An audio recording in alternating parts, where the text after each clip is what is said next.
Hey everybody, Tim Berglund here. I am so excited, and I know everybody says that, but I actually really am, to introduce the next episode of the Real-Time Analytics podcast. This time I got to talk to Dr. Rachel Laudan. Now, I don't know if you have a favorite food historian, but I do, and Rachel is she. She's a food historian and the author of the book Cuisine and Empire. I interviewed her for Keyboard and Quill, our other podcast series here at StarTree, for the episode on food delivery. And it was such a good talk, but as per the usual with Keyboard and Quill, we only used some snippets in the narrative flow there. And I thought the whole conversation was actually really worth it. This is a little bit off the beaten path for our typical stuff, right? But food delivery is a key use case for real-time analytics. And hey, if you want to go deep into meals and their history and how we got here, Dr. Laudan is the one you want to listen to. So before we jump in, quick reminder, the Real-Time Analytics Summit is coming up May 7th through 9th in San Jose, California. You can still go to rtasummit.com to register. Use the code RTAPOD30, that's RTAPOD30, to get 30% off your registration, just for being a listener to this podcast. Now, let's listen to Rachel.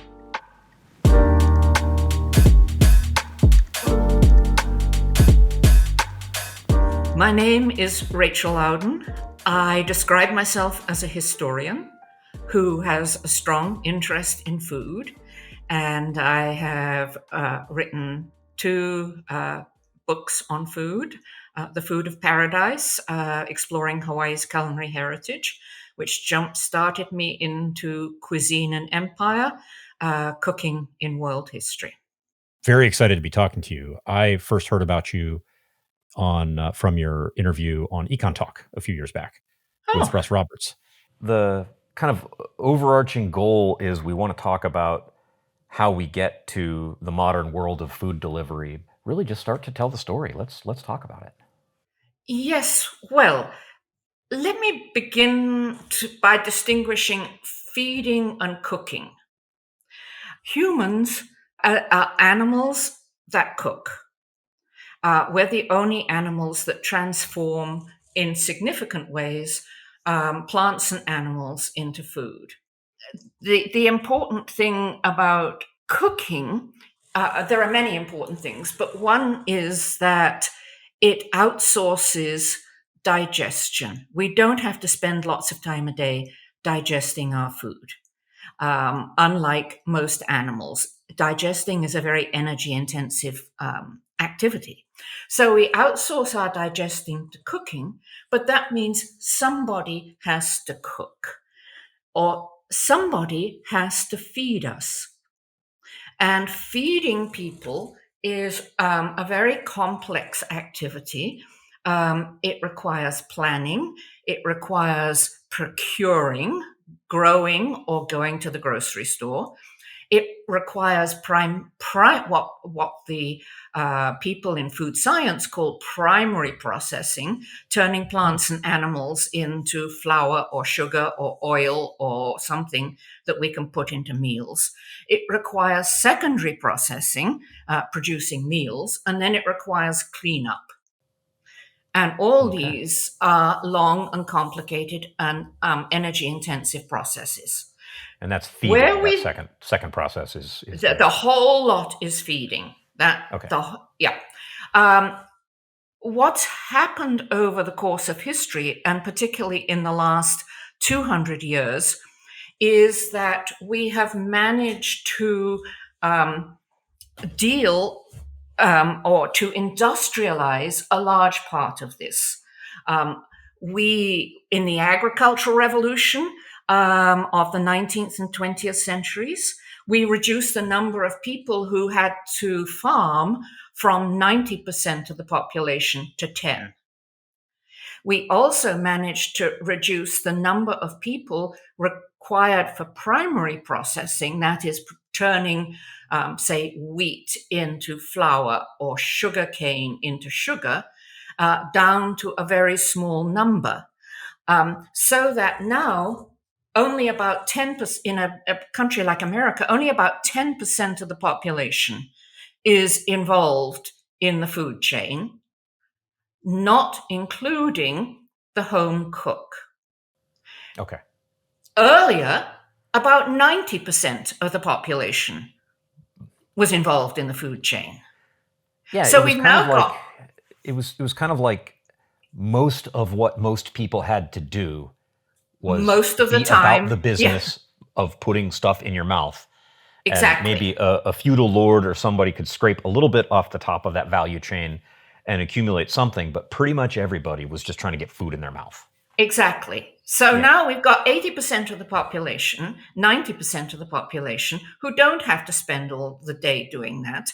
But the real difficult nut to crack has been the secondary processing, cooking, meal preparation, whichever you want to call it, to a very large extent, not because of a lack of effort. People have been desperately trying to cut down the time of the home cook. Well, all the way back. People take meals to the food, to the field. People take meals to the field of battle. People take meals to the very rich. But it's just a tiny proportion of the whole lot. What's happened or is happening right now, and I think it's just extraordinarily exciting to see the experiments that are going on. In the last 150 years, one way of looking at it is one huge series of experiments trying to deal with how we can reduce the labor in the meal, the final stage of putting ingredients together and producing something that you can put on the table in front of people.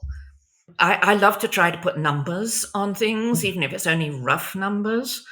And I would guess that for every 20 or 30 people, if you're feeding them regularly, you're probably going to need one person doing the cooking. Okay. Yeah. And that's the, as we would say in Silicon Valley, the unit economics there are not in your favor. Like you will not get venture capital funding for that business. No.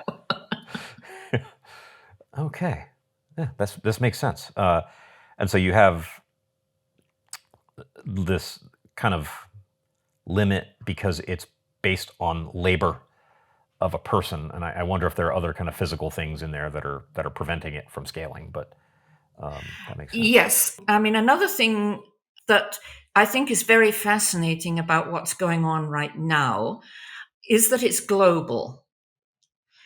And I'll get back to the scale because, the Industrial Revolution, it went global, but it began in a very specific place Oh yes. and spread from Britain to America to Europe.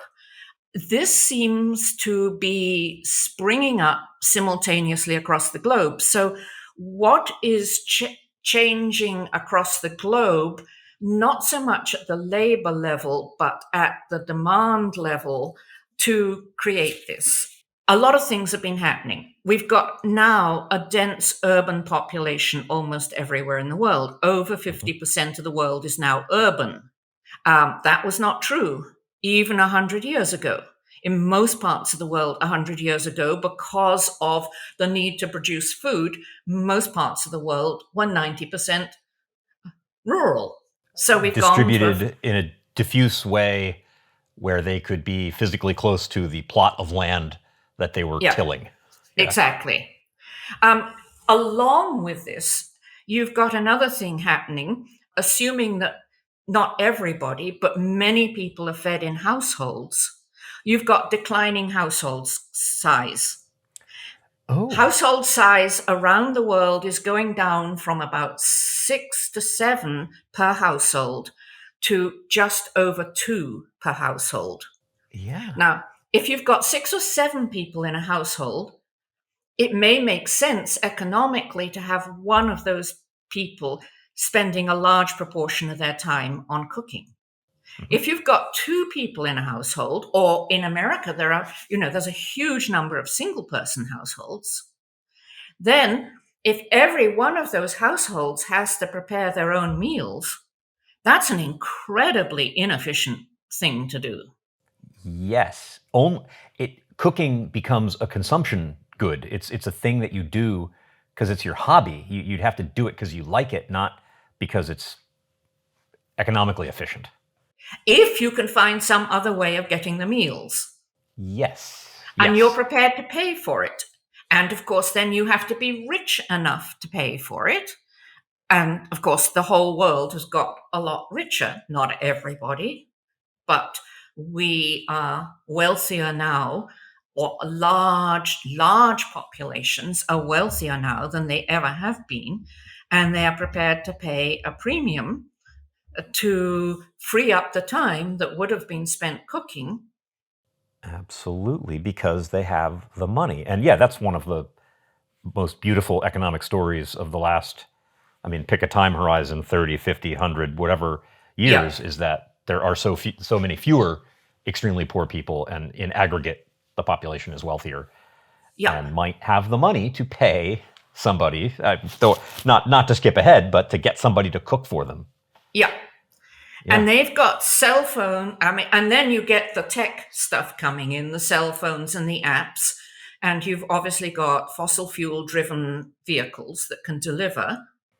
hmm, And I'm not sure how big this is, but I think another thing that's going on is that when I have lived in other parts of the world, Mexico, for example, there is a yes, very active small business activity in widows or people who like to cook or single women setting up small restaurants or small takeout places that serve a set of neighbors in a couple of blocks area, something like that.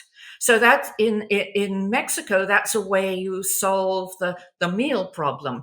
The lawyer's wife will, or the lawyer who is working professionally, will stop at the school where some of these ladies are when she picks up her children and buy a meal from them, or she will stop at the neighbor who has meals prepared in her home and take them.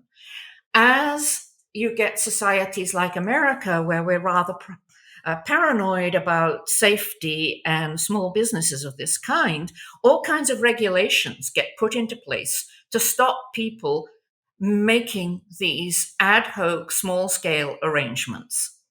Let me say one more thing, maybe about, I mean, there's a political aspect to this yeah, too. When I say political, I don't mean just political today. I mean, sort of big long term trends. One of the barriers, I think, to change in the United States is that um, the whole political foundation of the United States was Republican with a small r, not, small r Republican. Yes. So yes, describe. yes. I wanted to get to that because you've written some stuff about that I think is amazing. So just describe what you mean by small r Republican to help folks along. Well, Republican in this sense just means that you do not want monarchies and aristocracies. Yes, You want systems of government by the people. Now, what distinguishes this small scale Republican from contemporary society is that it takes a while for this to change into a democracy where every citizen has a say in who becomes senators, presidents, etc. of Um, course. yeah, One could be a democracy or a republic and not a democracy. They're to some yeah, degree orthogonal characteristics that yeah, are realized to one degree or another in the contemporary United States. exactly. But I mean, it Our is, political parties happen to borrow both of those terms, but yeah, incidental for purposes of our discussion. yeah. Yep. So, in the Republican view of the world, the man goes out to work and the woman is responsible for the home. And one of the major responsibilities is raising good citizens. And good citizens have to learn or be taught morals. They have to be taught knowledge. So they have to be developed morally, mentally, and physically. And the meal is where this is supposed to happen. Dinner. Because The dinner, dinner table. the dinner Yes. table, yes, where you sit down, you have good, healthy, home cooked food cooked by mother, and where mother and father's conversation induct the children into the values of the American political experiment. Okay. And whatever And other values they might happen to want to impart. And yes, that's an ideal, but to some degree that is a thing, right? I mean, that happens. it's an important thing. Now, we tend to think that this kind of family meal happened throughout history. It didn't. In Oh, okay. monarchies and aristocracies, the ruling classes did not eat with their children. The children ate separately. Okay. I am now thinking of Downton Abbey, and I Yeah. appreciate that I'm speaking to a professional historian and now citing a TV show as a source. So I Well, it's a perfectly good one. it's a All the wonderful show. listeners, Yeah, I yeah, appreciate your patience with me there. But yeah, the little kids, like Sibby, was never at the table. Everybody's there in a no, tuxedo and a fine gown, and the kids are off somewhere else with the nanny who raises them. no, Wow. Yes. yeah, Okay. yes, exactly. And there's another. There are various ideals of meals that are different from the American. There's also the communitarian one, or you might call it socialist, but it's not. It's also, you get it in religious groups where the Ah, meal is not a family meal but a community meal. It's the entire religious group. It's the entire civic group who sit together, not just the nuclear family or a slightly extended version of that. right. So, Right. um, America, in America, you've got this very, very deeply embedded view that the family meal is natural, Hmm. the obvious way to go, Yes. the best thing to have. And I'm not mocking, I'm not criticizing. I think there is a great deal of value in the family meal.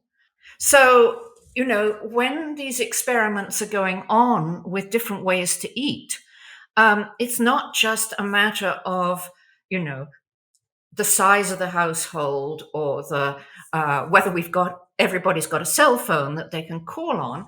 It's also a matter of rethinking social and political uh, implications of the meal. Yes. Yes. Because I guess a question prior to you'd said there's the family meal, this American, really 20th century middle class kind of thing that I'm just now going, oh yeah, that completely unexamined cultural assumption of mine, and I hold myself to be a person who's good at seeing his cultural assumptions, and so you got me on one, and I love that. Before that, you had the communitarian thing, which you identified with potentially 20th century socialist societies or religious orders or whatever, Right. and then the fancy aristocratic one. How would what was a common person's meal like? The common person's meal in, say, the medieval period or just like the pre-industrial period, just by way of contrast, what was a meal to them? You mean just somebody who wasn't part of the aristocracy? It Yeah, was very. farmer. It was very basic. Let's take Europe, but it being much the same anywhere else. It's largely carbohydrate, um, and not one of our fancy carbohydrates like white bread or white rice. It would be a carbohydrate that we barely recognize now, like millet or sorghum or Oh, rye, which we do recognize. It would be probably a one pot meal, all right. very, very little meat, and you'd have the same thing every day. There you go. Fuel. you wouldn't perceive it. I have noticed when I've traveled, people do not perceive this as tedious, because if you've got this sort of one pot thing that you're doing every day, or your one basic carbohydrate like tortillas, if you're close to the land, you may have different herbs during the course of the year. And of course, you're not going to, and even if you didn't have that, you're not going to perceive it as tedious, because you have no other, nothing to contrast it with. Yes, a tedium in one's diet is, I guess, the luxury of someone with a very full tummy. Yes, it is. It is. And I mean, the next stage up from that, and I've been seeing a lot of people saying, oh God, home cooking was so boring. You had a weekly routine where you had a roast on Sunday and leftovers on Monday and fish on Friday. And I mean, compared to what went before, that's very varied. And Significant now, economic development yeah, there, yes. yeah. And now, of course, we can have Chinese on Monday and Thai on Tuesday and a steak on Wednesday. And yeah. So gosh, there's so much to say about this. We're asking now what people want now with meal delivery is not just a choice of a meal every day, but they want a meal for every member of the family, and a meal from every world cuisine with which they are familiar. So that they might Yes. want pizza for the teenage boy, and fried chicken for the wife, and something else. I mean, a fancy dinner for the dad. I don't know, but where does this fit with the politics? I mean, I'm toying with the idea of saying, this is liberal democracy where everybody can make their own choice. And this is really interesting because, on the one hand, I'm a big believer in choice. I mean, I've had this lucky life where I can make lots of choices, and I think that's wonderful. Yes. But, choice has a cost in everything. It gives you decision fatigue. It is very demanding. It is socially potentially threatening, particularly with food, because somewhere deep down, sharing food is a way of establishing community. And if every member, not just, it's not just that each family eats something, if every member of the family picks their own meal, social, it does have, I think, an effect on social cohesion. We've all had the experience in the last few years of going to some event, or putting on an event, and you have to cater to the food choices of every person in that event, instead of the Yes. old, thing. Well, it's a social event, unless it's something that is really you really can't handle. You kind of smile politely and swallow hard and get it down, because that's the way you show that you're part of this group. Yes. And again, Rachel, I'm just thinking of my own experience. There's a like this meta restaurant down the street from where I live in Mountain View. It's called Local Kitchens. Operationally, I have no idea how this works, but it's the food and the preparation and everything of a few different restaurants in this one building. So like again, it seems crazy. It seems like it couldn't work, but you can get like this restaurant's chicken sandwich, this hamburger, this salad.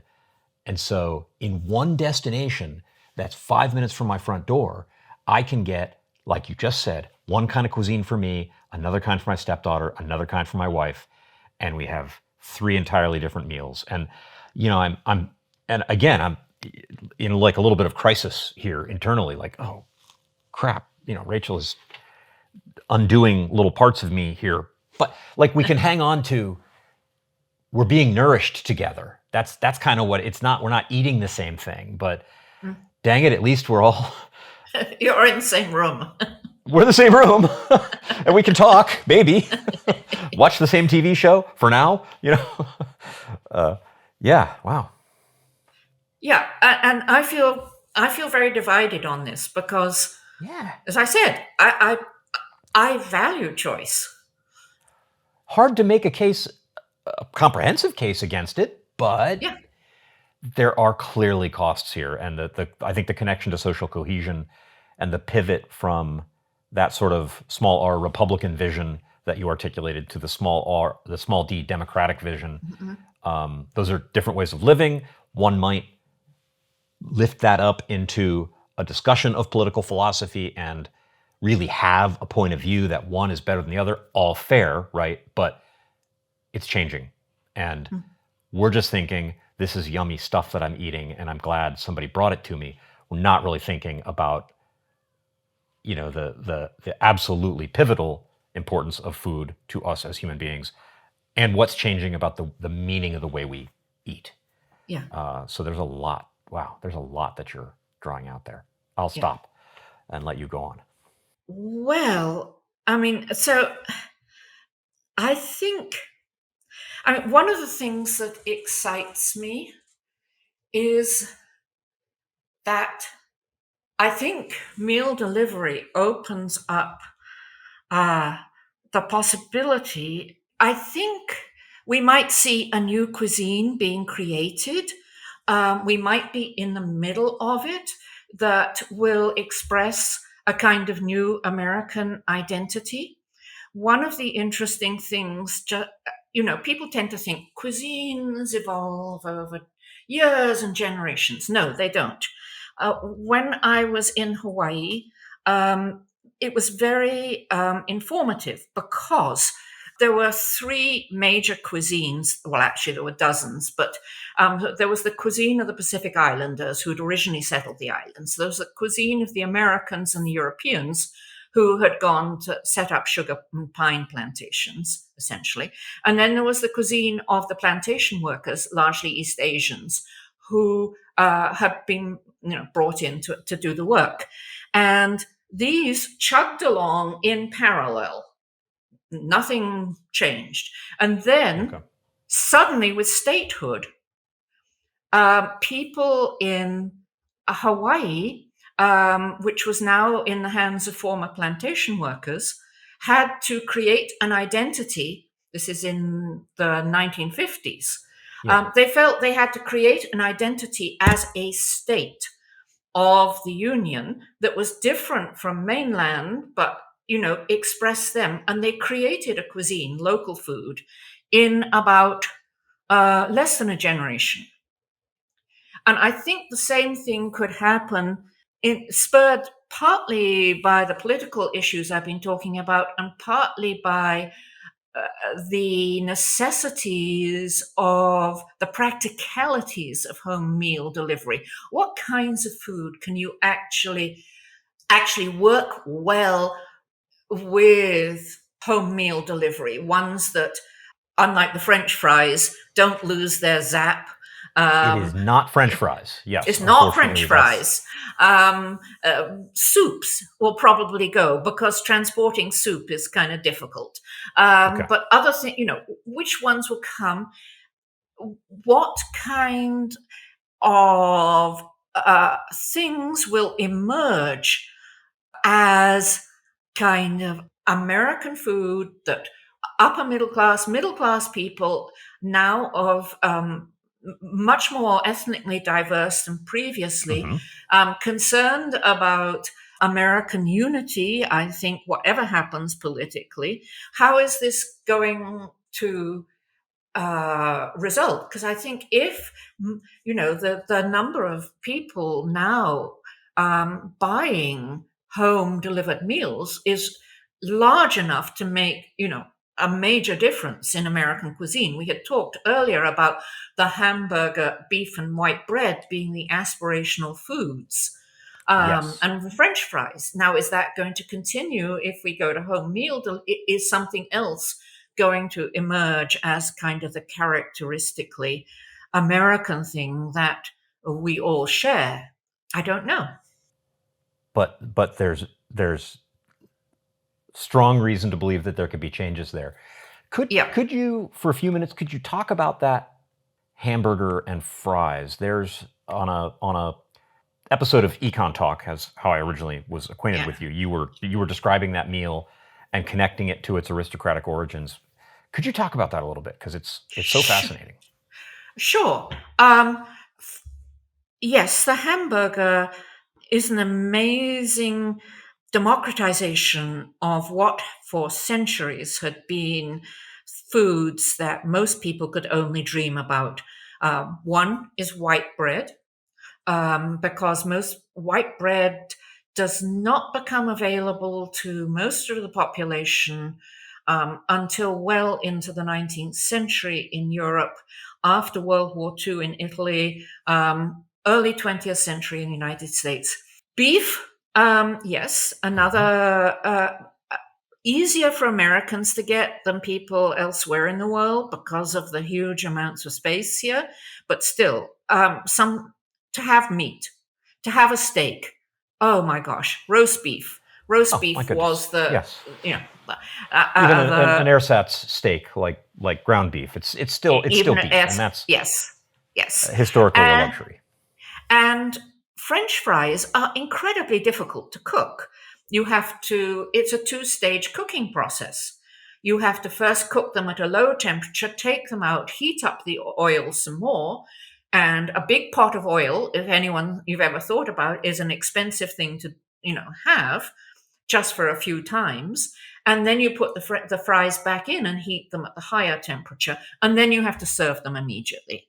So they Yes, were a very elite food up through World War II until McDonald's figures out how to make them on a mass scale with potato breeding and McCanns and freezing potatoes and so on. and that whole economic miracle of that meal delivered at a price that Yeah, nearly anyone can unbelievable. afford. Yes, It really is, and that's unbelievable. again a thing that is quite fashionable to hate on McDonald's in Yeah, particular. But yes, it's worth understanding, and so that story is beautiful, and I appreciate you retelling that. yeah, But now what I'm worried about is with meal delivery, you hit it. You have to eat the fries right away, yeah. and it's this quintessentially American, globally aspirational meal, and we might lose fries, Rachel, and You I'm might a lose little fry. I'm a little concerned. I As a fry lover, perhaps you should I be. I don't know. I Well, they'll I become mean, this luxury. I don't know. I mean, people will still want to go out. McDonald's may still be these organizations are very nimble. And McDonald's has been doing very well recently after a kind of slow period. I think we're just in a period where it is going to be fascinating to see how the takeaway or takeout, fast food, food service, how this affects institutional food. It's going to be amazing in the next few years. And I mean, you've still got, um, the it's up for grabs whether this will be high quality, good nutrition, how it'll affect the environment, labor, discrimination, safety. I mean, those are the issues with food all the way through history. And I don't think we can say now whether it'll work out to be, uh, you know, how all these factors will work out. The reasons for this, and I think you've given them, and I want to see if I can summarize like why meal delivery is happening. I don't know that it's the smartphone. Like if we were to think about ride sharing, Uber and Lyft and those things, Uh-huh. like there is no Uber without smartphones. It just doesn't make sense. I don't think it would have happened. And we might find other things that are really tied to the smartphone. And Uber Eats, DoorDash, all these things, they're all on apps, and we tend to interface with them through phones. But I don't know that it's really that. I don't know that that's what really matters. It's kind of this household size thing that I'm coming back to. It's maybe a combination of, as household size gets smaller, the population of mouths that you're amortizing your cooking investment over is smaller, and suddenly that's upside down, and households are wealthier, and they just kind of don't want to spend their time cooking most of the time.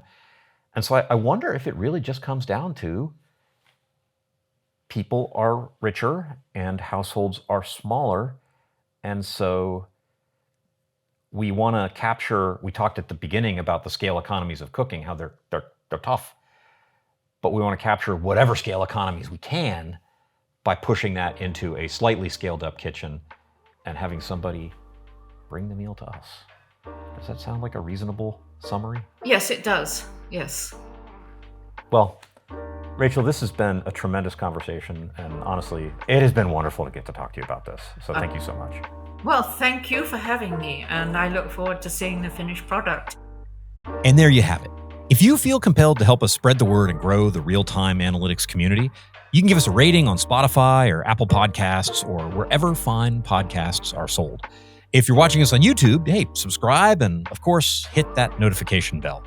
And you can always share your favorite episodes on LinkedIn or Twitter or wherever it is you do social media. Thanks, and I look forward to talking to you in the next episode.